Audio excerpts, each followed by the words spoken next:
Чойболсон хотын хөгжлийн ерөнхий төлөвлөгөөнд тодтгол хийх, шинжлэх ажлын гүйцэтгэгчээр Бүд найрамдах Солонгос улсын хөрөнгө оруулалттай Kyonjin архитектор Намад компани тендерт ялж шалгарсан байдаг. Тус компани төлөөлөгчид Чойболсон хотын ерөнхий төлөвлөгөөний суур судалгаа мэдээллийг мэргэжлийн байгууллагуудтай хамтран гаргах ажлыг гэрээ байгуулан гүйцэтгэхээр энэ сарын 10-наас 11-ний өдрүүдэд Чойболсон хотод ажиллаж байна. Тэгэхээр манай энэ одоо мэргэжлийн улсууд засаг даргын захирамжаар одоо батлагдсан энэ бүрэлдэхүүн ажлын хэсэг маань энэ хугацаанд бас нэг хяналт хийх байх. Тэгээ яг дундаж тодорхой хугацааг яг баримжаатай үнэхээр тийм хугацааг надад санал болох байх. Тэгээд тэр санал дээр үндэслээд та бүхэндээ дахин ярилцж хугацаагаа дахиж товлох хэрэгтэй байна гэж. Өөрөөр хэлбэл бид хэд их урт хугацаа биш, хэд богино хугацааг шахах биш, яг боломжийн хугацааг сонгох хэрэгтэй гэж. Энд дээр гэрээний хугацаанд ийм бодолтой байгаа шүү. Яг энэ өндөр хөгжилтэй орнуудад төлөвлөлт нь яаж явж байна? Тэрийг энэ орон нутагт яаж уялдуулж гаргах вэ?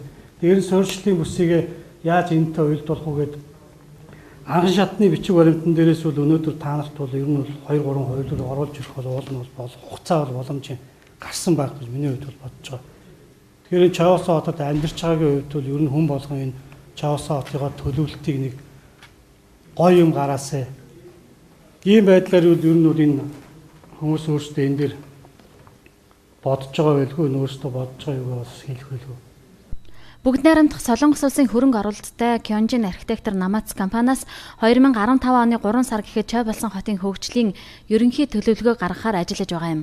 Үүний үндсэн дээр аймаг орон нутгаас ажлын хэсэг байгууллагдан хамтарч ажиллаж байна.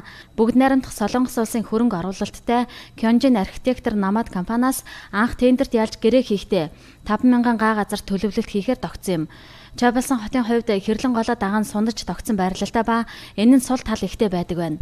Тэгэхээр миний бодож байгаа асуудал бол хотыг уртааш нь сонгох биш, өргөөш нь тэлж төлөвлөх бодлого явуулах боломжтой юм уу гэж би бодд юм аа. Өөрөөр хэлбэл хэрлэн голын урт талд голынхоо хоёр талаар хотыг тэгшгэнтэй одоо хөгжүүлэх бодлогыг энэ ерөнхий төлөвлөгөөнд тусах боломж байна уу гэж ийм нэг асуулт байна.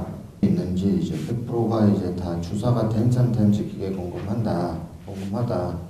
이제 그것도 이제 어느 지역은 이제 건물을 계획을 할 수 없는 부분들이 있고 계획할 수 있는 부분들도 있고 할 텐데 이제 땅에 묻혀 있는 관로라든지 그런 것들을 이제 정확하게 조사했는지를 또 물어보고 싶다. 이 동몽골 쪽에 꽤 오래된 자연 발생 도시로 확인됐습니다. Чойболсон болохоор одоо Монгол улсын зүүн бүсийн хэмжээнд маш олон жилийн хугацаанд тийм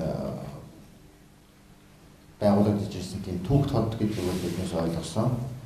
Одоо ихэнхдээ байсан асуудал нь болохоор одоо голоодоо цомж тогтсон байдалтайгаар хотмон байд төлөвлөгдсөн байгаа. Энийг энэ чигээр нь явуулах юм гэсэн асуулт байсан.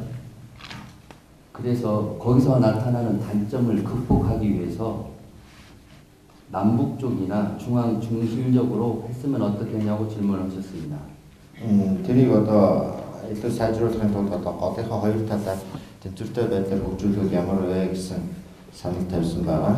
Чойболсон хотыг хэрлэн голын урд 1500 га газар, голын хойгоор 5000 га газарт хот төлөвлөлт хийж зэрэг хөгжүүлэх хэрэгтэй гэсэн саналыг гарган судалгааны ажил инхүү явагдаж байна. Тус ажлын багийн хэсгийнхэн эхлээд орон нутгийн удирдлагуудаа уулзсны дараа цэвэр ус байгууламжтай танилцсан. Дараа нь аймгийн иргэдийн төлөөлөгчдийн дарга тэргүүлэгчтэй уулзлаа.